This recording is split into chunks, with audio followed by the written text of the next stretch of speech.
Yo, welcome back. Welcome back to another edition of the Cruising Podcast. I'm your host, Andrew Cruz, and today is Monday, January 15th. Happy Martin Luther King Day, baby.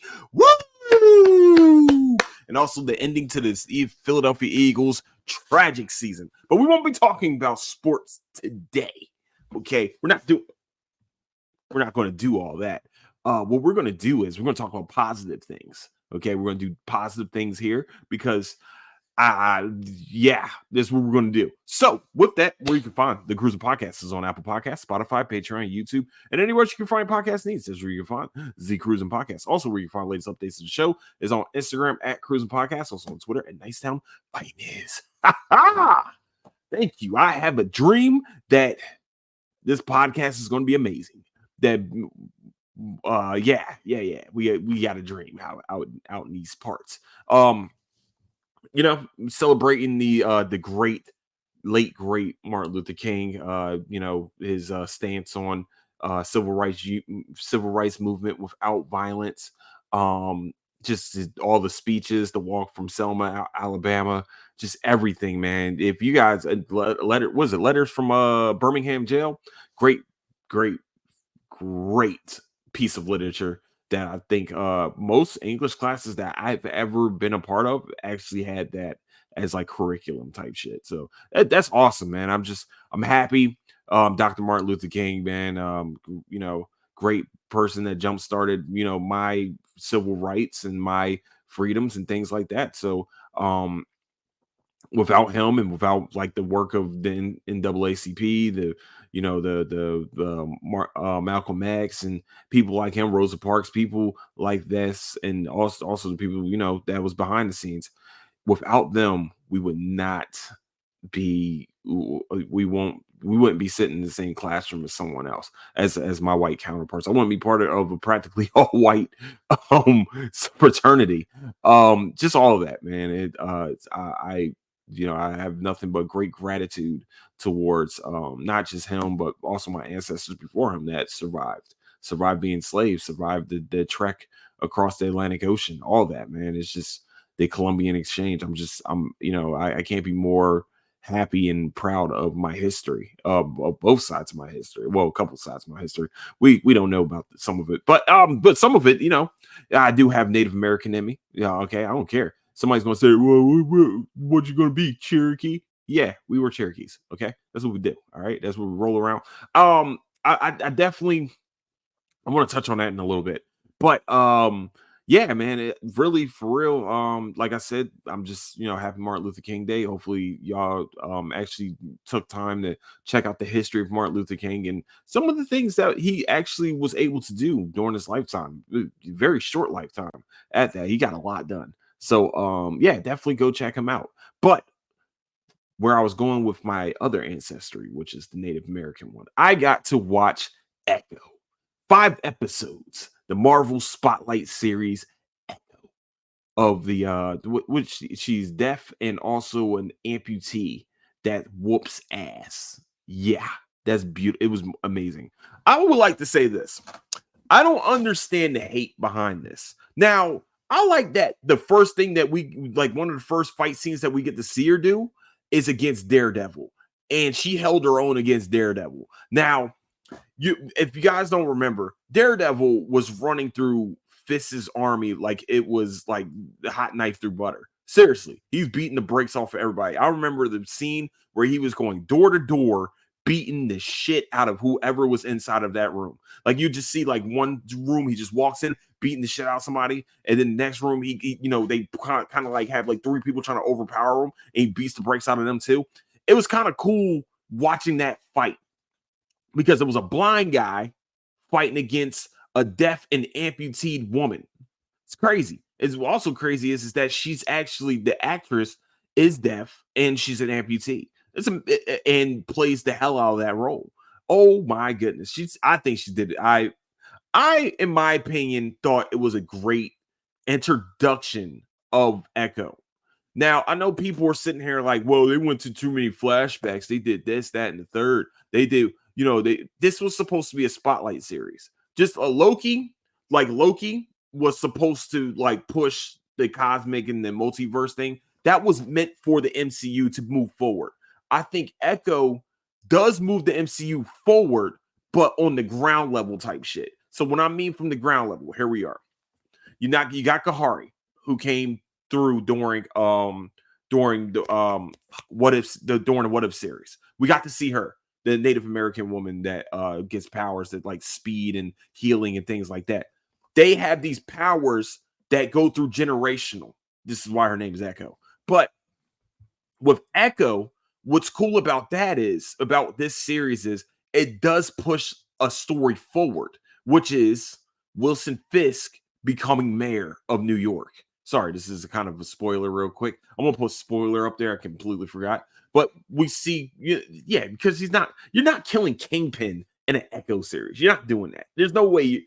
Kingpin is Thanos level type villain, street level wise, New York wise. You're talking about you're bringing back Daredevil, and you're bringing back not just Daredevil, but you're bringing back Foggy, and I forgot her name, but you bring back the whole Murdoch, the Murdoch Foggy law firm. I'm sorry, it's been a minute since I've seen it, so it's all me, my fault. But you got them coming back. I think they made Defenders, all the Defenders series. That means Jessica Jones, Daredevil, Punisher, Luke Cage, Iron Fist, and the Defender series. All of those are now canon with the MCU. So now Echo pushes the narrative from her story to Wilson Fisk's story. And it's going to be him being a big bad for the street level Defenders. I think it's pretty sweet. I think it's cool. I think if they're coming back with an Iron Fist, and you bring back, even if you dial H for Hero, like if they do any Heroes for Hire, oh man, you bring back the Dragon Sisters possibly with Misty Knight and why do I always fuck these names? Is it not Wong? That's not her last name. Colleen Wong, yeah, Colleen. You know what I'm saying? I'm sorry, I'm bad with names. So you guys got to understand. I only can keep like 400 of these. I've been hitting the head way too many times. But you made all those. Marvel made all those canon. And so now with Echo, to me, it wasn't as brutal as they were saying it was supposed to be. It was brutal. Don't get it twisted. Like there's a few scenes where there is some brutality behind it. But I think that learning her history, I think this is what Disney Plus needs to be used for anyway. Disney Plus should be used for these type of characters that we don't know, that we have no idea of. We get to see these characters by themselves. This is only 5 episodes. It wasn't like it was heavy CGI. It wasn't heavy. I feel like they took this, said, let's go in the middle of Oklahoma and let's fucking film a show, or middle of Georgia, call it Oklahoma. And we'll film this show. And we're going to fucking make it about this woman and her exploits. Now, she's the hero of this story, but remember what a villain is. A villain is always a hero in their own story. Now, she still wants to be Queen Pen. I don't see anywhere else where she isn't. She still wants to be the top dog in the criminal underworld. I didn't see any type of like that. That's why I'm sitting here like somebody was like, yeah, man, this just doesn't push the story forward. It's 5 episodes. That's all it needs to be. This was a spotlight series. I think they did an amazing job in to doing the Chakal. I'm sorry, I'm bad with names. So Chakal, their heritage, watching Native American heritage, watching a powwow happen, watching like the different things that Native Americans go through day-to-day life, especially in Oklahoma. Like I watched the Reservation Dogs. Y'all know me. I love that show. And they had most of that cast play in the Echo series, which brings so much warmness to my heart. Like Alora was in there. Alora was a main character here, but I would have to say, like, it made me want to start digging through my roots. It made me want to go and go to a powwow one of these times. Well, some of these times. It looks like it's a great time. It looks like they make it into a big shindig for not just Native American culture, but for everybody else to like be embedded in the community. I think it's very awesome. And especially for people that practically got their land stolen from them. But all right, we're not getting into political stuff. We're not doing it. Sorry, my bad. I think that the only problem with this show was I wish they kind of molded it a little bit like the relationship between Kingpin and Maya Lopez. I wish they did that a little bit more. I wish that they talked about when his wife died too. You got to remember, Kingpin also went crazy when his wife died. Not just when he killed his father. We knew this from the story. We already knew this from Daredevil. If you haven't watched Daredevil, you just don't know this Kingpin's backstory. Vincent D'Onofrio, of course, killed it in his fucking role. I love that. Like she was like, "Yo, you didn't care enough about me to at least learn how to do sign language." Like, to see that, like, the fear that she had when she saw that Kingpin's alive. She shot him in the face during the Hawkeye series. But I'm happy also that they didn't they didn't do the hero, the cameo porn that they were taught that people talk about a lot. The cameo porn that apparently that Marvel and also DC have gotten kind of used to doing, like, we're gonna put this person here. Like, we only got to see Daredevil for like 2 to 3 minutes in a very, very well done fight scene.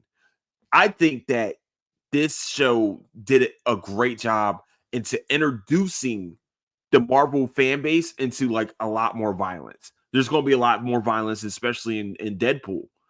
I like I said, this is supposed to be a street level story move forward type deal. This was not ever supposed to be one of those, oh well, this is supposed to be the cosmic things and this is supposed to go into the multiverse, things like that. Now, I think this is setting up for Daredevil. Oh, sorry. If y'all that was a weird sound, my fault. I smacked the shit out of my mic. I think this was just supposed to be a really a jump point to the Defenders, to us getting back to being used to seeing the Defenders out there. Because I think Luke Cage is coming back. I think that was a very poor ending to Luke Cage. I think Punisher, we already know Punisher's supposed to be coming back. You know what I'm saying? Iron Fist. I think they're going to try to get a new Iron Fist. If it's the same guy, I hope he can pull it. I will say this. Okay. I know I've been saying that. I've been beating on this drum a lot. The second season of Iron Fist was actually really good. It wasn't like it was too many villains. I think with the last Luke Cage, I think with not just with the last Luke Cage, but with the last Punisher too, there was way too many villains. Like, if we just got Jigsaw, like, or the supposedly racist guy, if we got one of those two as the main villain, that would have been fine. But like, you bring in both, you could have did a season 3 with just one or the other. So that's what I think that Netflix kind of like already told them, like, this is, we only doing 2 seasons of this shit, and then y'all done. So I'm happy with what they did with it. I really, I think Echo is a very, very good introduction to a character, and this is what Disney Plus should be about. Disney Plus should be, hey, we're gonna have this character that y'all have no idea about, because why make a movie of it when we could just do a 5 episode, 30 minute, 40 minute, episode count. You know what I'm saying? It's only what, 2 hours of your time? Not even 2 hours. A couple hours of your time, and boom, there we go. That's it. I think that I think it was good. I think they did a really good job. I'm glad that they said we're going to drop everything at once, because that's how the Defender series were. Everything dropped at once. There's a week to week. We had to wait for all that. That's why I think that we're getting. She's going to show up back in Daredevil for sure. If she's not in Daredevil, it'll be a travesty, because it was the reason for the series at this point. So I think she's going to show back up for that. I think that they're both going to show back up for Punisher. I think Punisher at some point will show up for Daredevil, for the Daredevil series. I'm excited. I think really I'm going to fuck her name up. Loqua Cox. Sorry if I ruined your name, sweetheart. I'm sorry. But I think she did a very, very amazing job with everything that with, by the way, this was her second time acting. You know what I mean? Like, the first time acting was Hawkeye. The second time is that it's your own series. I think she carried the fuck out this show. For someone that can barely talk, you know what I'm saying? That can, that barely talks, that really has to communicate sign language. I think she carried the fuck out this show. I think the second episode where she really did the whole, the train scene and everything, I thought it was great. I think this backstory about the town was awesome. I mean, I'm not going to sit here and say it was a 10 out of 10 show. It wasn't. I would say, yeah, it was around the 7.5, maybe 8. I think it's not Secret Invasion type shit. I think it was way better than Secret Invasion. I think the audience is wants. Here's the problem with Marvel. This is where Marvel got fucked. Is that the 10 years that led to all the shows? Because remember, the Netflix shows weren't exactly canon with the movies. So the problem is that people aren't. I don't think people are still not used to. Hey man, maybe this might be an anthology type deal. This might lead to somewhere else down the road. You never know because that's what Marvel has done. I think people have become so spoiled in the part that we had 10 years of continuity. Like every movie was for the next movie or for the overall story going forward. That's what that was supposed, that's what Marvel was doing at one point. With the series, to me, like What If is its own entity. What have we seen anything else from What If except for like the Dark Doctor Strange? I think that with Echo, this is her own show where she's the hero. I'm not the hero, but this is her introduction. I love that it's called Marvel Spotlight, and I hope they do more of these. I hope they do. I hope they touch on a lot more characters, especially characters that people aren't very used to. Not used to watching that doing. This is what this show. This is what this type of show should be about. And 5 episodes, boom, we got her backstory. We got the story that's part of the whole the overarching conflict. Sorry, the overarching conflict, and then boom, we got what's going to happen next going down the line. I think we got everything we needed from 5 episodes and a lot of action in between it and a lot of deceiving, a lot of strategy because it's crazy because everything that she did was connected to, her ancestors. So it's pretty cool to watch it and like kind of like realize like, oh, she's like following each ancestor that we see. Oh, okay, cool, we got it. Okay, you know what I mean? Like I thought it was cool. I thought it was cool. Like, all right, well, this one's strategy, and they were playing lacrosse. You know what I'm saying? She had to come up with strategy with the lacrosse game, but she got a little bit of help from her, Chifa. You know what I'm saying? And then it's like I love that every episode was each woman's name that was down the generation line until you get to Maya. It's awesome. And I love that they had a little family moment with the like the whole Shazam family moment type deal. It was cool. I enjoyed it. I thought there was some funny shit here. You know what I'm saying? There was it was just some heart to it too. So if for the people that didn't like this show, you tripping, man. You try to look into it to a point to where, well, this is supposed to connect to the rest of the MCU. I don't think it is. I think it's supposed to connect a little bit later. Especially once, like I said, once Daredevil when Punisher comes out, that's when we're gonna see, like, oh, okay, this is starting to make sense. She kind of made Wilson Fisk do a heel turn, and now Wilson Fisk is about to become mayor of New York, which is going to guess what? Guess who is connected to when Wilson Fisk becomes mayor of New York? It is not just Daredevil. Spider-Man is also a part of that, also, but also a part of the fight between, between Wilson Fisk becoming, becoming mayor of New York and, him, still running the criminal underground.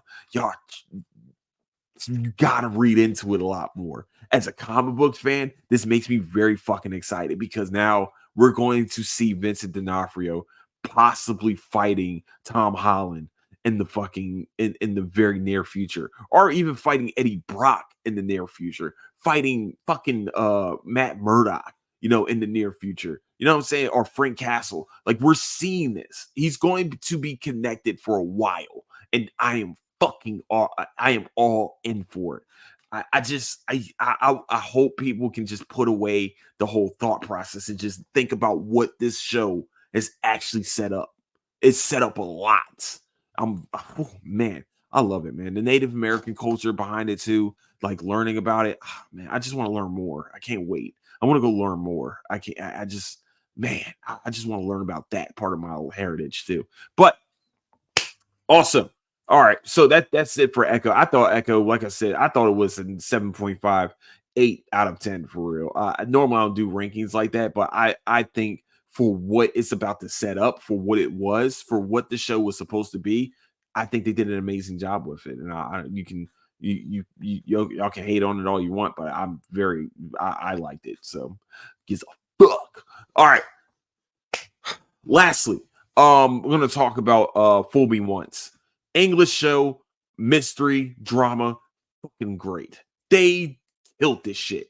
Holy mother goose. I at some point I kind of guessed who the killer was, and I was like, I was like, everybody seems to have an alibi except for one person.